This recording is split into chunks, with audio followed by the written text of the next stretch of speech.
کسی نے بھی یہ گوارا نہ کیا کہ انہیں باغ کے اندر پھینک دیا جائے، لیکن انہوں نے اتنا زیادہ اصرار کیا کہ 2-3 مجاہدین نے انہیں اپنے کندھوں پر کھڑا کر دیا اور وہ دیوار پر جا کر باغ میں کود گئے۔ باغ میں دشمن کے 7,000 آدمی تھے اور براق اکیلے۔ 7,000 کفار میں ایک مسلمان کا کود جانا ایسے ہی تھا جیسے کوئی آتش فشاں پہاڑ کے دہانے کے اندر کود گیا ہو۔ برا بن مالک سراپا عشق تھے جو آتش نمرود میں کود گئے تھے۔ انہوں نے باغ کا دروازہ اندر سے کھولنے کا بے حد خطرناک کام کسی کے حکم کے بغیر اپنے ذمے لے لیا تھا۔ انہوں نے دروازے کے قریب سے دیوار پیند تھی۔ 7,000 بنو حنیفہ جو باغ کے اندر چلے گئے تھے اور جنہوں نے دروازہ بند کر لیا تھا ابھی افراتفری کے عالم میں تھے۔ انہیں معلوم تھا کہ مسلمان ان کے تعاقب میں آ گئے ہیں اور انہوں نے باغ کو محاصرے میں لے لیا ہے، لیکن وہ یہ سوچ بھی نہیں سکتے تھے کہ کوئی مسلمان اکیلا دیوار پھاند کر اندر آنے کی جرت کر سکتا ہے۔ وہ کون ہے؟ کسی نے بڑی بلند آواز میں کہا۔ وہ دروازہ کھول رہا ہے، کاٹ دو اسے، کوئی مرتد للکارا۔ گردن مار دو، ایک اور للکارا۔ پکڑ لو، مار ڈالو۔ ایک شور اٹھا، بے شمار مرتد تلور اور برچیاں تانے براق بن مالک کی طرف دوڑے۔ برا ابھی دروازہ کھول نہیں سکے تھے، انہوں نے تلوار نکالی اور بنو حنیفہ کا جو آدمی سب سے پہلے ان تک پہنچا تھا اسے براق کی تلوار کے بھرپور وار نے وہیں روک دیا۔ وہ لڑکراتا ہوا پیچھے ہٹا۔ براق نے ایک بار پھر دروازہ کھولنے کی کوشش کی۔ وہ بروقت پیچھے کو گھومے، بیک وقت 2 آدمیوں نے ان پر برچیوں کے وار کیے تھے۔ براق پھرتی سے ایک طرف ہو گئے، دونوں برچیوں کی انیاں جو براق کے جسم میں اترنے کے لیے آئی تھیں دروازے میں اتر گئیں۔ برا نے بڑی تیزی سے تلوار چلائی اور دونوں آدمیوں کو اس وقت گھائل کر دیا جب وہ دروازے میں سے برچیاں نکال رہے تھے۔ کئی مرتد براق بن مالک پر مل کر حملہ کرتے تھے اور براق دروازے کے ساتھ پیٹھ لگائے بڑی تیزی سے تلوار چلا رہے تھے۔ ان کی زبان سے 2 ہی نعرے گرجتے تھے، اللہ اکبر، محمد رسول اللہ۔ وہ وار روکتے وار کرتے اور دروازے کھولنے کی کوشش کرتے تھے۔ تاریخ میں لکھا ہے کہ براق بن مالک نے بنو حنیفہ کے بہت سے آدمیوں کو ہلاک اور زخمی کر دیا اور دروازہ کھول دیا۔ بعض مورخوں نے لکھا ہے کہ براق بن مالک کے پیچھے چند اور مسلمان دیوار پھاند کر اندر چلے گئے تھے، جنہوں نے تیروں سے مرتدین کو دور رکھا اور براق بن مالک نے دروازہ کھول دیا۔ اس پر تمام مورخ متفق ہیں کہ سب سے پہلے برا بن مالک دیوار پھاند کر اندر گئے تھے۔ دروازہ کھلتے ہی مسلمان اس طرح دروازے میں سے اندر جانے لگے جیسے نہر کا کنارہ کہیں سے ٹوٹ گیا ہو۔ بہت سے مسلمان خالد کے کہنے پر دیوار پر چڑھ گئے، یہ سب تیر انداز تھے، انہوں نے بنو حنیفہ پر تیروں کا مین برسا دیا۔ مسلمان جو اندریچ لے گئے تھے وہ بنو حنیفہ پر قہر کی مانند ٹوٹے۔ مرتدین کا قتل عام ہونے لگا۔ ان کے بھاگ نکلنے کے راستے مسدود ہو چکے تھے، وہ اب زندہ رہنے کے لیے لڑ رہے تھے۔ ان کا نبی خواہ جھوٹا ہی تھا، ان کے ساتھ تھا۔ اس کی للکار سنائی دے رہی تھی اور وہ بڑی بے جگری سے لڑ رہے تھے۔ مرتدین کی تعداد بہت زیادہ تھی جو بڑی تیزی سے کم ہوتی جا رہی تھی۔ باغ خون سے سیراب ہو رہا تھا۔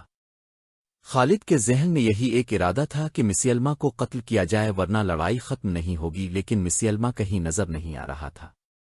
مسیلمہ کذاب خالد کو تو نظر نہیں آ رہا تھا، ایک اور انسان تھا جس کی عقابی نگاہوں نے مسیلمہ کو دیکھ لیا تھا۔ وہ حبشی غلام وحشی بن حرب تھے۔ برچی نشانے پر پھینکنے میں وحشی کا مقابلہ کرنے والا کوئی نہ تھا۔ اس نے ایک بار اپنی برچی کا کمال سب کو دکھایا تھا۔ ایک رقاصہ کے سر پر ایک کڑا جو کانچ کے اوسط سائز کا تھا اس کے بالوں کے ساتھ اس طرح باندھ دیا گیا تھا کہ کڑا اس کے سر پر کھڑا تھا۔ وہ ناچنے لگی اور وحشی برچی لے کر چند قدم دور کھڑا ہو گیا۔ اس نے برچی ہاتھ میں اٹھا کر تولی، رقاصہ رقص کر رہی تھی۔ جو نہیں رقاصہ موزوں زاویہ پر آئی، وحشی نے تاک کر برچی پھینکی، برچی رقاصہ کے سر پر کھڑے کڑے میں سے گزر گئی۔ جنگ احد میں وحشی بن حرب نے رسول کریم علیم کے چچا حمزہ بن عبد المطلب کو اسی طرح برچی پھینک کر شہید کیا اور ابو سفیان کی بیوی ہند سے انعام وصول کیا تھا۔ اس وقت وحشی مسلمان نہیں ہوا تھا۔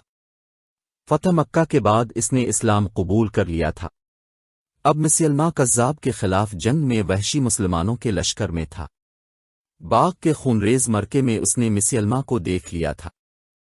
اس نے خالد کی زبان سے سن لیا تھا کہ مسلمہ کو ختم کیسے بغیر لڑائی ختم نہیں ہوگی۔